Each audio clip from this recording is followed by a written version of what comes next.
Okay, this video is more naming practice. And what I'm going to do in this video is I'm going to go through this worksheet with you, which helps you to see if you can do the steps required to differentiate between ionic and molecular compounds and apply the rules at the right time.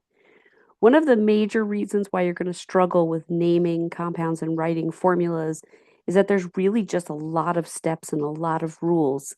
And if you haven't spent a good amount of time making sure that you know what those rules are and practice applying them over and over again, you're going to just end up using the wrong rules at the wrong time and getting the wrong answers. So that's the goal for, we're going to go through a couple of different exercises. The first exercise we're going to go through is we're going to look at things that help us to identify if a compound is ionic or molecular. In this case, I'm calling it covalent because molecular compounds are compounds that contain covalent bonds.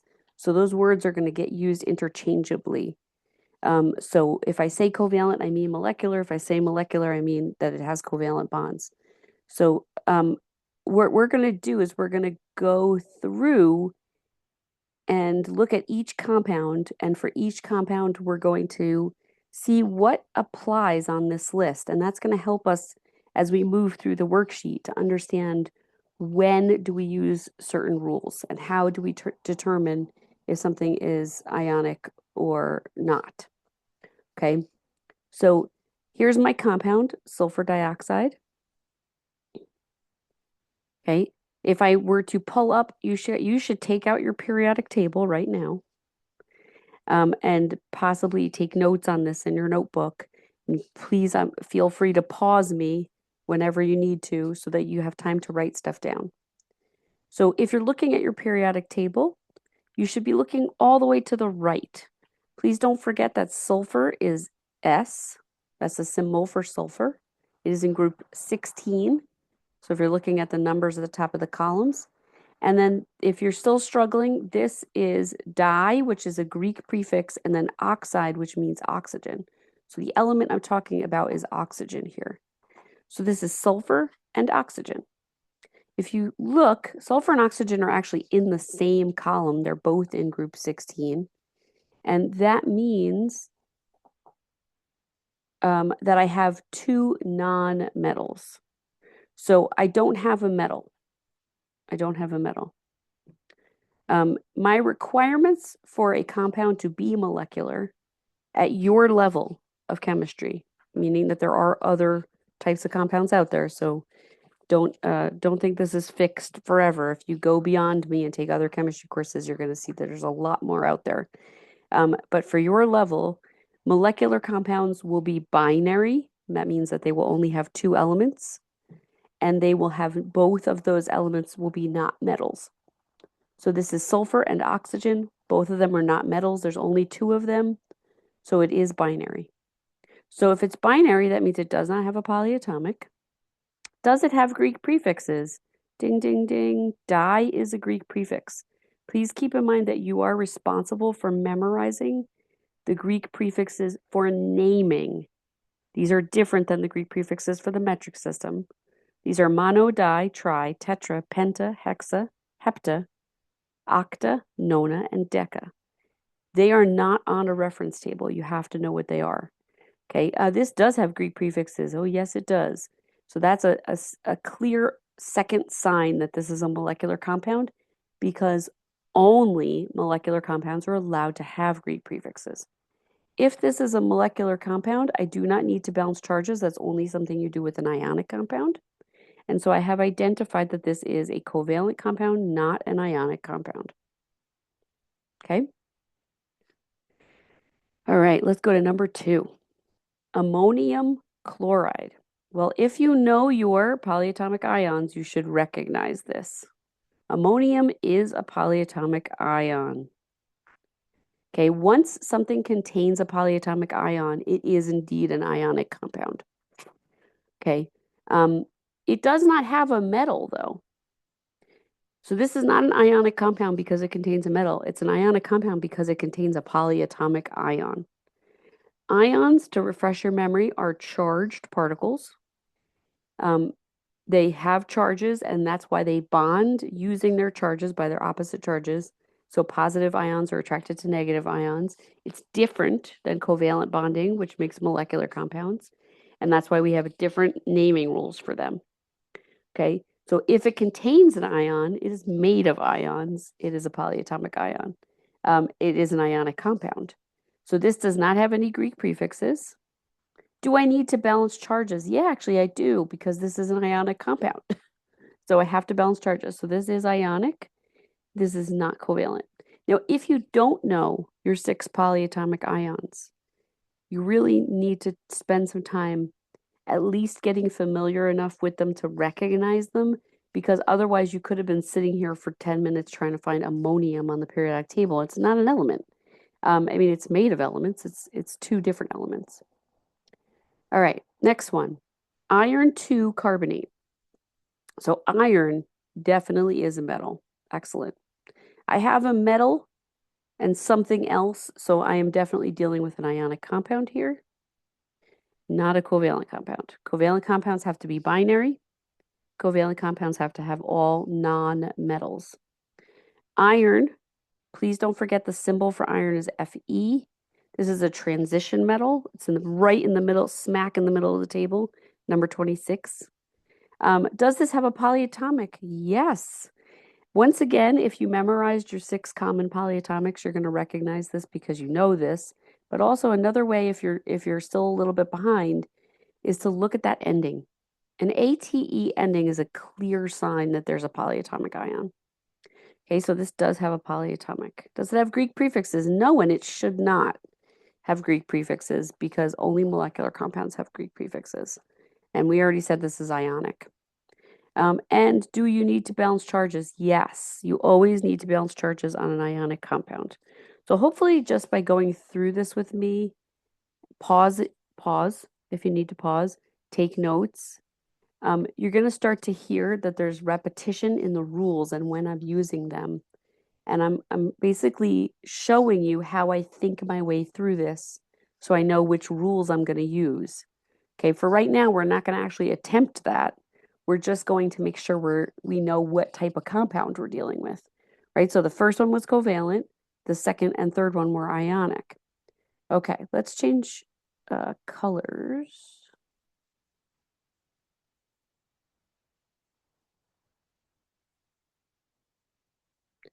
All right, next compound, potassium sulfide.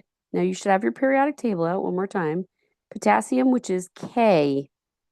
Potassium symbol is K. That's in group 1, all the way on the left-hand side of the table. So look all the way to the left. People who are on that side of the table are metals. Okay, so this is a metal, but sulfide is sulfur. And he is all the way on the other side of the table. He's a non-metal. So since this is a metal and a non-metal, first of all, it has a metal, but since it has a metal and a non-metal, that makes it ionic. Okay, it does not have any polyatomic ions. Please don't get sulfide confused with sulfate. That would have an ATE ending. That's a polyatomic. Please don't get confused like phosphide and phosphate. Nitride is nitrogen. Nitrate is a polyatomic ion. Does it have Greek prefixes? No, and it should not because it's ionic. Do I need to balance the charges? Yes. I'm going to always need to balance charges if the compound is ionic. So this is not the formula. I'm just writing the elements to make sure you know the symbols.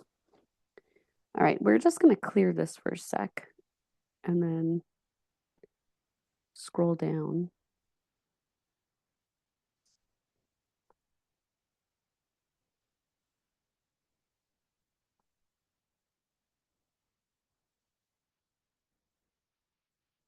Okay, we'll zoom in a little bit more.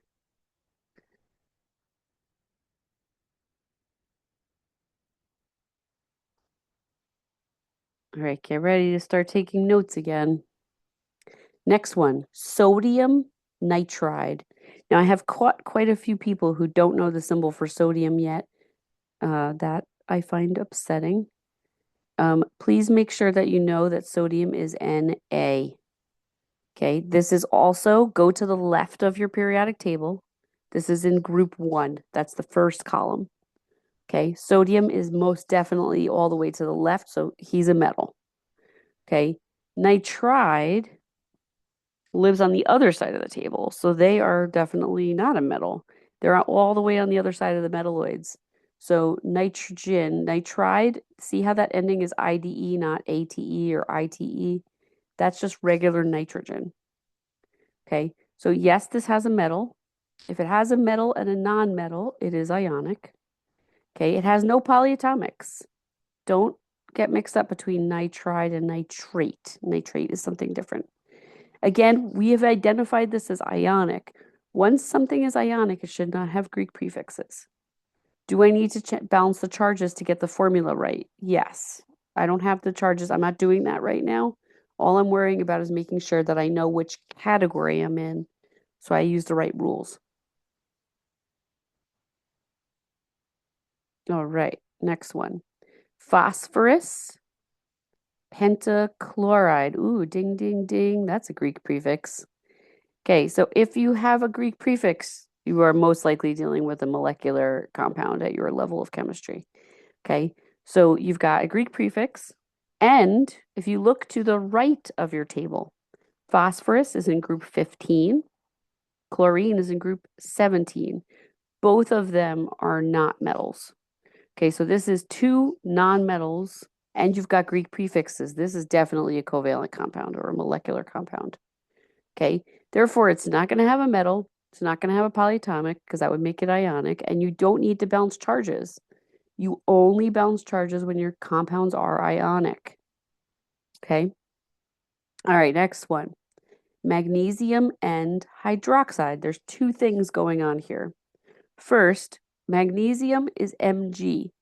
Please don't get it confused with Mn, with manganese. Okay, manganese is a transition metal, very different than magnesium. Magnesium, go all the way to the left into group 2. Magnesium has the atomic number 12. Okay, so go find him. Magnesium, he's in group 2. That's a group 2 metal. Okay, it has a metal, so I'm going to go ionic on this one. Second thing you have to not miss here, hydroxide is a polyatomic ion. Okay, now hydroxide is a pain in the butt because it ends in IDE, and that means that you're going to miss it, right? A lot of the other polyatomics, they have ATE endings or ITE endings. It makes them much easier to find. Ammonium is even weirder. It has an IUM ending, but hydroxide is going to blend in. So if you're still a little rusty with your elements and you're not really sure, I feel like I just made a joke about iron. You're rusty. You're a little uncertain, right, about your elements. You might go looking for hydroxide. At this point, you should not be. If you know your polyatomics, you're going to recognize hydroxide. Hydroxide is a polyatomic that looks like this. It has a -1 charge. Okay. No, I'm not going to use Greek prefixes because I've already decided that this is an ionic compound. Do I need to balance the charges? Yes, I always balance charges on ionic compounds, but not on molecular compounds. See the difference? All right, last one, number 8. Copper 2 carbonate.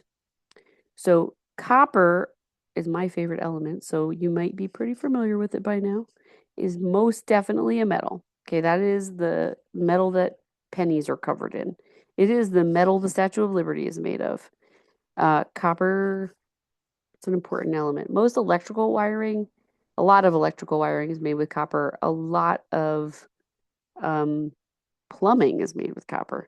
So there's a lot of copper in the world. Carbonate, you got a double whammy here, is a polyatomic ion. See that nice ATE ending that makes it nice and clear for you? Also, you should know carbonate. It's one of the 6 I asked you to memorize. So make sure that at this point you've memorized it well enough to at least recognize it.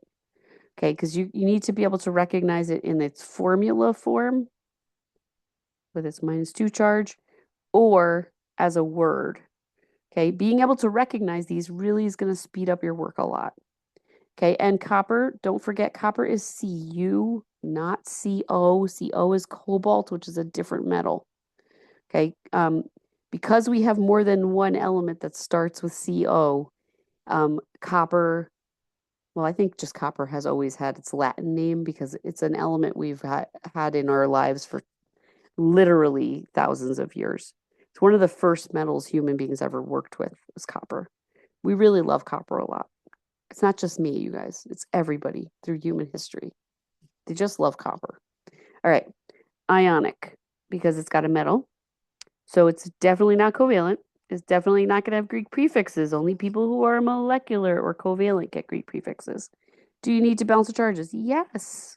Every time you're dealing with an ionic, you would have to balance these charges to write this formula. Now, lucky for you, if you're still confused about what Roman numerals mean, I'm going to remind you right now. Roman numerals indicate the charge on this metal. Why? Because these metals have unpredictable charges. Okay, so people who live all the way in group 1 and group 2, they have very predictable charges. We always know what they're going to do. But transition metals are a little less predictable. Okay, some of them have limits. They can only do 2 different charges. Some of them can only do 1, but some of them can do 5 or 7 different charges. And so this is why you have to use Roman numerals in their names, not in their formulas. Okay, only in their names. These charges happen to already be balanced, but that's for a different conversation. So now we're going to do this again. And this time we're going to look at formulas. Okay, I'm not sure which is easier, looking at formulas or looking at names. Looking at formulas might feel easier to you. Same thing, we're going to look at this and we're going to figure out which ones are ionic and which ones are molecular. So one of the things I want to make sure I'm clear about one more time is the rules for molecular compounds are much more limited. So all you're looking for is it has to be binary, which means it contains only 2 elements, and it can't have any metals in it. So they both have to be non-metals from the right-hand side of the table after the metalloids, or hydrogen. Don't forget hydrogen, who's stranded on the other side of the table. So what you could think about in terms of limiting how many rules you have to remember is that if it's not molecular, it's ionic. So the only 2 things you really have to keep in your head is what are the rules for making it molecular? If it doesn't work for either of those rules, meaning it's not binary or it does have a metal in it, it's instantly in the other category. Okay, so it's definitely ionic. So let's start all the way on the left with this one. So Mn is manganese. PO4 is the polyatomic ion phosphate. This is why you have to memorize these. It's so that you're very fluent and you recognize them very easily. Okay, so you don't want to have to be looking them up if you can help it because it's going to slow you down really a lot. So manganese is a transition metal. So first of all, it contains a metal, so it's ionic. Second of all, it's not binary. It contains 3 elements, not 2. So manganese, phosphate, oxygen, that's 3. So this is definitely ionic because it breaks all the rules of being molecular. Next one, copper and chlorine. One more time, ding, ding, ding. Copper is a metal, so it breaks the rules of being molecular. So that one is ionic. Sulfur and oxygen. Both of those are nonmetals, and there's only 2 of them. Okay, so this is binary. It only contains 2 elements, sulfur and oxygen. It contains no metals. Sulfur and oxygen are both nonmetals. So this is molecular. Okay, now hydrogen and sulfur, also both nonmetals. This is molecular. Now, this is a little bit trickier. Nitrogen, hydrogen, both nonmetals. Nitrogen, oxygen, both nonmetals. This, however, is not a molecular compound. And the reason why is because it's breaking the second rule, which is it's not binary. Okay, it contains nitrogen, hydrogen, and oxygen. That's 3 elements. That's not binary. So this is ionic. And that's also an indication to you that you should be looking for polyatomics. This, in fact, contains 2 polyatomics. It happens to be made of polyatomic ions. This is ammonium and nitrate glued together. Okay, so they are being held together by a charge, a positive charge on the ammonium, a negative charge on the nitrate. All right. Next one, aluminum and oxygen. Aluminum is a metal, oxygen is a nonmetal, so this is ionic. Magnesium and hydroxide. Magnesium is a metal, hydroxide is a polyatomic ion. That's ionic. Lithium and carbonate. Okay, so carbonate is a polyatomic, lithium is a metal. This is ionic. And lead nitrate. Lead, this happens to be lead 2 nitrate. So lead 2 nitrate lead's a metal. It's underneath the staircase, the metalloids. It's a post-transition metal, and nitrate's a polyatomic. That's ionic. Second thing that I asked you to do here is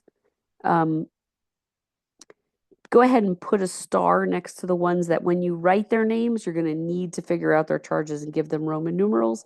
And those are going to be our transition metals and some of our post-transition metals. So manganese is number 25 on the periodic table. That's a transition metal, so that's going to get a Roman numeral when you go to write the name. Copper is a transition metal, number 29. That's going to need a Roman numeral when you go to write the name. And lead is a post-transition metal that has 2 different charges. And so that one's going to need a Roman numeral when you write the name. All right, so a little quick refresher here for molecular compounds. Make sure you know your Greek prefixes. It does not matter. They are not on any reference table, so you have to know them. So this is mono, di, tri, tetra, penta, hexa, hepta, octa, nona, deca. Okay, so this is in the slideshows. Please make sure you review it. It should be something that you have memorized. All right, let's practice writing names from formulas. I might go in and type this part. Okay. Now, if these are molecular, you're going to use your Greek prefixes, which is why I had you just practice them. Okay, so I actually told you in this case that they're both molecular. NH3 is molecular. Would be good if I wrote those subscripts correctly. We don't need to change them all right this second, though. All right, so this is nitrogen. There are 3 hydrogens, so this is tri-hydrogen.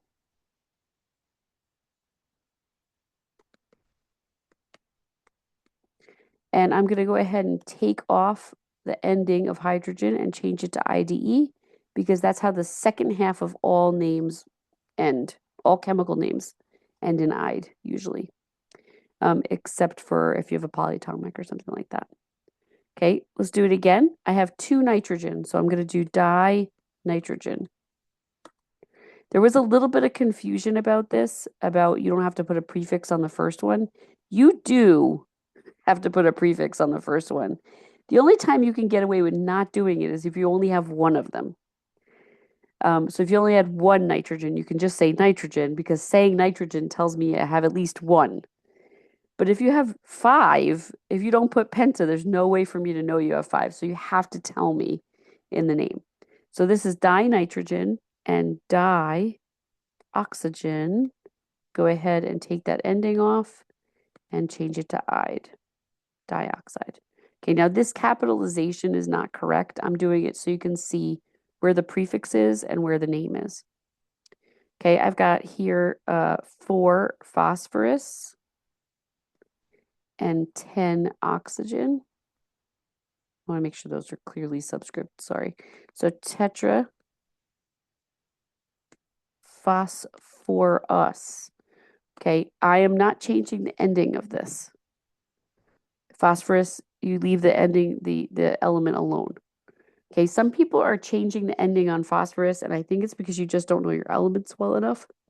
So they're confusing them with phosphide and phosphate. Phosphide is only if it's the second element in the name. And phosphate is a polyatomic ion. I have 10 oxygen, so that's deca is 10 oxygen. I'm going to go ahead and change the ending to "ide." Oh boy, when it's written like that, it looks like a 12. This is 2 chlorines, so that's dichlorine. Remember, I'm not changing the ending here because it's the first element in the formula. 7 oxygen is hepta. I'm going to go ahead and drop this A. When I have 2 vowels in a row, it's a little awkward. So it becomes heptoxide. Again, I'm just capitalizing so you can see where the prefix is and where the oxygen starts. And I changed the ending to IDE. Okay, now we're going to move over to the ionics. In ionic compounds, you don't use Greek prefixes. So this is often confusing for people.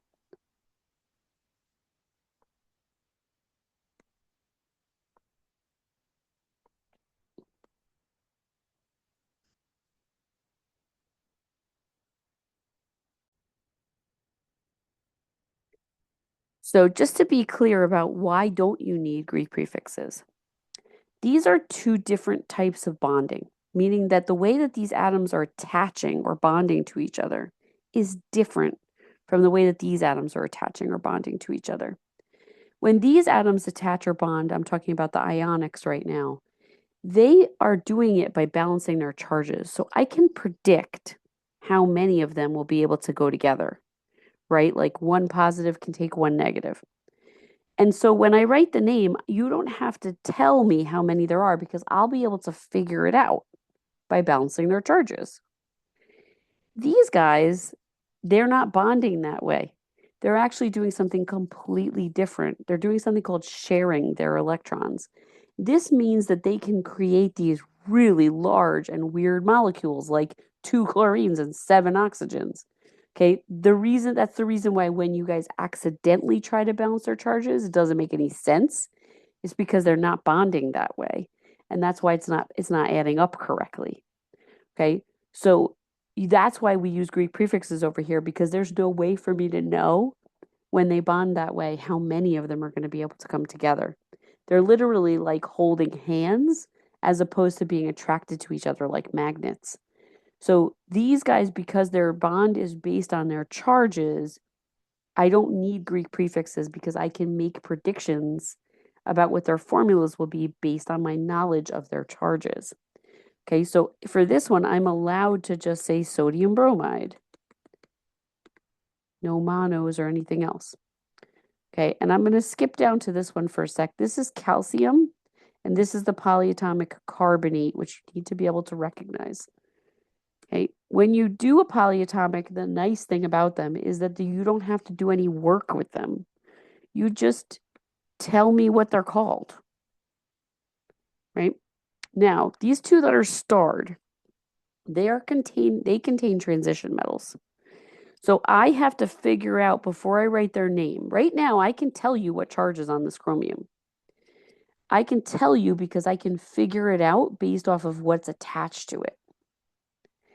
But once I have a name, I can't figure it out. I don't have any charges, right? When I go this way to write a formula, I'm going to need the charges to balance the charges to write the formula. So if you don't give me the charge for the transition metal, I won't know how to write the formula. Okay, so this might take you a little bit to like really understand why you need to write these things.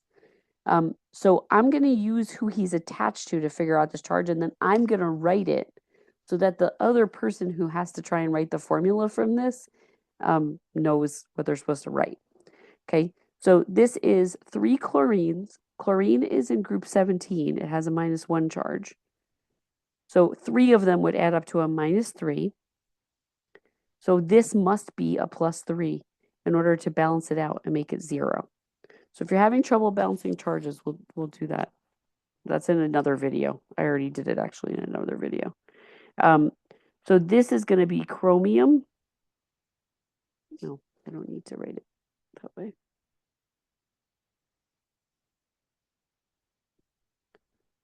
This is going to be chromium 3 carbonate. Now, when somebody goes to write the formula, they're going to know to use a +3 charge, and then it'll balance out correctly. Oh, sorry. Where did I get carbonate from? Chloride. Oh, it's in the next one. Sorry. All right. This is iron phosphate. Now, I'm going to do the exact same thing I did here. This is a polyatomic phosphate. Phosphate has a -3 charge. So if there's only one iron attached to it, whatever charge is on this iron is balancing out a -3. So to add up to 0, it must be a +3. So this is iron 3 phosphate. Right? I know I make it sound easy, but this is why you need to pause the video and work it out. Right? And it's also why you need to know your polyatomics really well. If you're not at least familiar with these enough to go look it up, it's really going to slow you down a lot if you don't recognize this. At this point in the game, you shouldn't be making up weird naming rules where you're telling me this is cobalt or calcium carbon oxide or trioxide or whatever weird thing you're trying to make up. You should recognize your polyatomics and not be making weird things up. Are we clear? Okay. All right. This is a molecular where you have to write the formula from what was given to you. So this is 1 sulfur. Dioxide means 2 oxygen. I also have some people who are putting this subscript in the wrong place. So just make sure that it's in the right place. Iodine heptafluoride, that's 1 iodine and 7 fluorine. Tetraphosphorus dicoxide, that's 4 phosphorus. And 10 oxygen. And nitrogen trihydride, which is the common name of this is good old ammonia.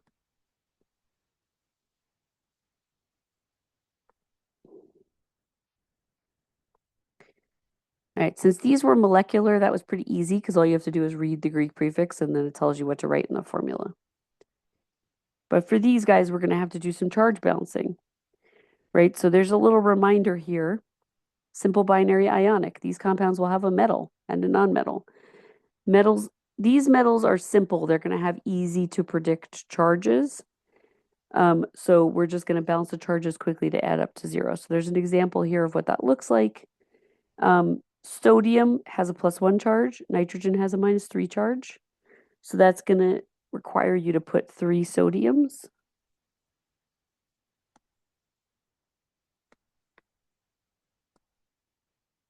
For that 1 nitrogen. Calcium has a +2. Fluorine has a -1. Ooh, it would be good if I wrote the symbol for the right element. There we go. And magnesium sulfide is just sulfur. This is MgS because magnesium has a +2, sulfur has a -2. And potassium oxide. Potassium is a group 1 metal, K. Okay. And it has a +1 charge. And oxygen is a group 16 non-metal. It has a -2 charge. So I'm going to need to put 2 of these.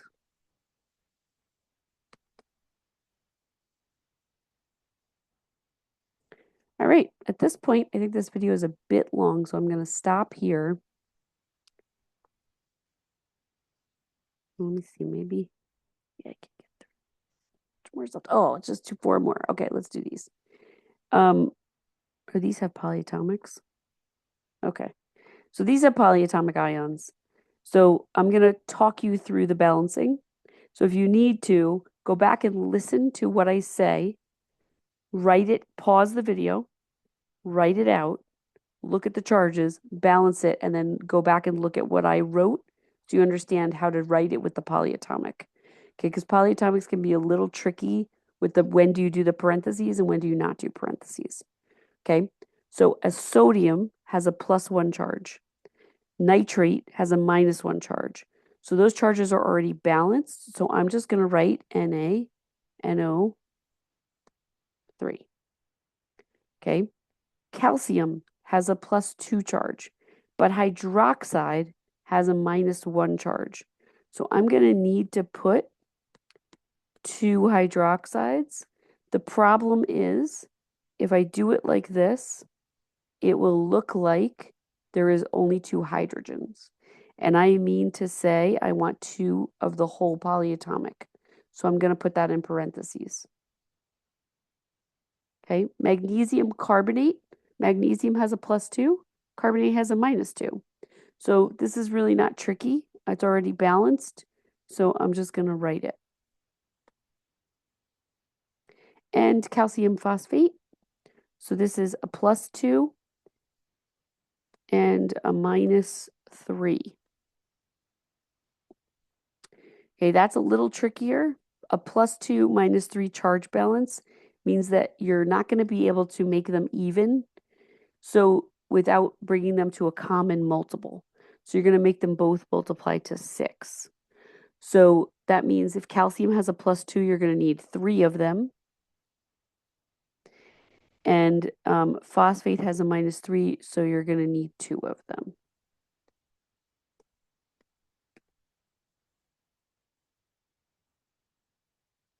Okay, notice that when I'm working with a polyatomic, I never change this subscript. This subscript is part of the formula of the whole polyatomic. I either put more of them, I just put more of them, but I don't change that actual grouping. I don't change that number.